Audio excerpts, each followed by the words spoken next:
What's going on, everyone? It's Justin here, and today I've got an unboxing, setup, and first look of the brand new redesigned iPad mini 6. So for a lot of people, this is actually the most exciting product announcement from Apple's recent event, and for me as well. The iPad mini has always been like that special model because it was the first iPad that I purchased many years ago, and over the years, people were expecting a redesign, but we've definitely had to wait a very long time.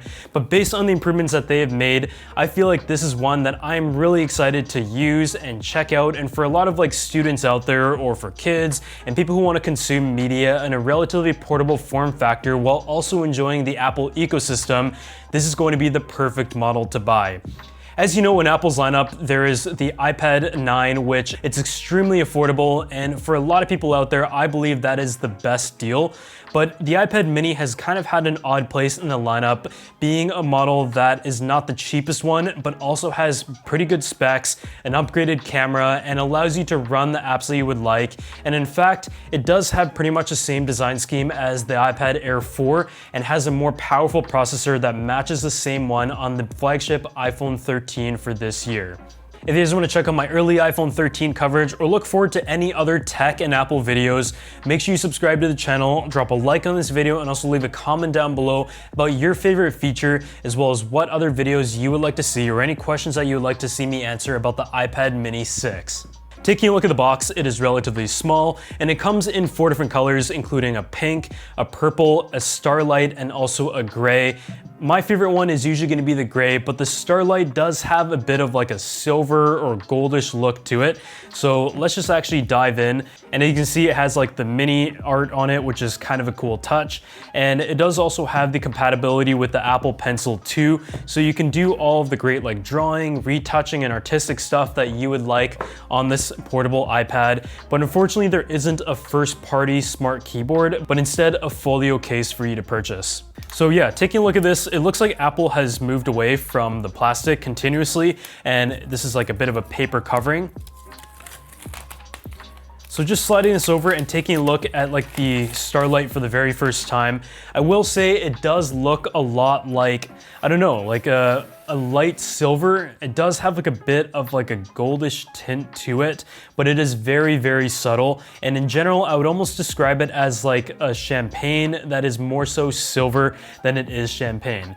I do think it looks pretty good, but yeah, just taking a look at the actual body itself, the iPad mini is obviously very, very light.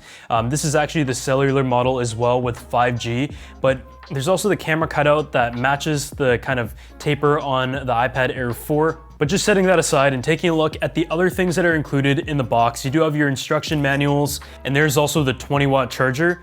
So setting that aside, the last thing is a USB Type-C cable, and that is another one of the big changes of the iPad mini 6, moving away from the Lightning port and over to USB Type-C, which seems to be like the future of Apple's lineup overall. So yeah, that is a look at the actual packaging. Nothing really much in there as you would expect out of the iPads. And other than that, Apple also sent over the Pencil 2, which I think I have a few of at this point, but yeah, it is nice that even with the form factor of this iPad, the Pencil 2 is able to fit no problem. So yeah, we're gonna put that there, and it just kind of, and there, yeah, you can see it like just has like a nice portability and kind of a cute look to it just because it fits so nicely.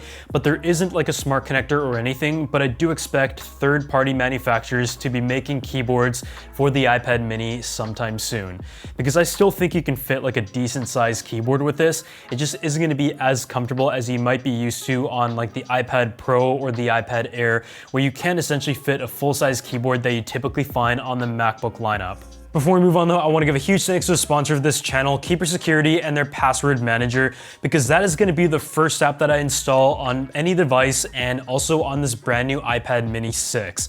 Whenever I set up a brand new like tablet, smartphone, or computer, I obviously have a lot of accounts and applications that all have to be logged into, and with all the security requirements and like the two-factor and all that kind of stuff, I'm always changing my passwords and just can't remember them. So having a platform like Keeper Security is a great way to store all of my passwords very safely and securely. And there is also a built-in password creator that can make one for you that is very specific and secure, that is up to 100 digits. When you're setting up a brand new device though and have Keeper Security installed, it has an autofill feature that automatically enters your password in for you, so you don't have to remember every single one, especially if you made one that is unique and secure to that account. So if you guys want to go ahead and check it out for yourself, I'm going to have a link on screen and in the description section below for a discount. And a huge thanks to Keeper once again for sponsoring this video. And there you have like the nice boot up logo, but it is just like a design that we have seen a lot of information of on the internet for quite a while, and it's just cool to finally have it here. And I mean, generally speaking, from the Apple event, there were some things that we expected, like the iPad, and some things that we really didn't expect, which is like the Apple Watch design, for example. But yeah, let's just go through here and navigate through the actual quick start menu. And usually I do like to set this up manually, but in some cases I might also just connect it over to the iCloud and restore the backup. So we're just gonna wait a few minutes for this to activate and set up on our end. And yeah, in terms of Touch ID setup, you just have to go ahead and place your finger on the top and that will continue to scan. And I do really like this like sensor method. And I remember when Face ID first came out on the iPhones, I kind of wish that Apple kept it to some degree by having the option to use the Touch ID on the sleep wake button. But it is nice that some models of the iPad still do have that. So we're gonna set that up later in settings and enable location services as well as Siri. And there's the screen time settings. So we're gonna continue with that. And I don't know, I think the dark appearance is the one that I've been a huge fan of. It took me a while to switch to the dark mode, but yeah, there you have it. As you can see, this is the main menu of the iPad, and it is actually almost kind of odd how small the icons are in the portrait mode. I wasn't expecting to be such a big space around actually. But yeah, just navigating through here, it is really weird because I actually haven't used an iPad mini in quite a few years because they haven't really updated it, and I've been really focused on the iPad Pro, the M1 models, as well as the iPad Air, that it is cool to come back to the iPad mini because for so many years, this was my favorite iPad overall. And I think with like photo editing, it is nice to be able to use this because, for example, on my iPhone, even though the iPhone is very powerful, it is just not made to do like large photo edits. So I do find a lot of times the phone does start to really heat up, the screen dims and everything. So being able to like use the Apple Pencil, which we're going to set up right now by just connecting it right there, it is all good to go, and it gives you some general information. I can start to actually use the iPad with the pencil and do like retouching and editing, and it's just like a very, very good size. I feel like I've said that so many times. So now that we have the iPad out of the box, as I mentioned, this is essentially like a mini version of the iPad Air 4. It does have like the flattened edges, and it goes by the design of the iPad Pro lineup, which I believe is still one of Apple's best designed products, which is probably why they haven't changed it in many years, because I can't really think of any major flaws. What is a little bit interesting though is that the volume rocker is actually on the top here, and you do have your large on button, which is also the Touch ID sensor, which I actually really like, and it's nice that they've integrated that. And over on the bottom, you're going to find your USB Type-C port, as well as speakers on the top and bottom to give you like a nice stereo sound and improve the multimedia experience. When it comes to USB Type-C, I'm a huge fan of this. And as someone who likes to do a lot of like photo editing and importing photos from like the memory card directly to the iPad, using a lightning port is relatively slow. And with USB Type-C, it gives you transfer speeds that are up to 10 times faster.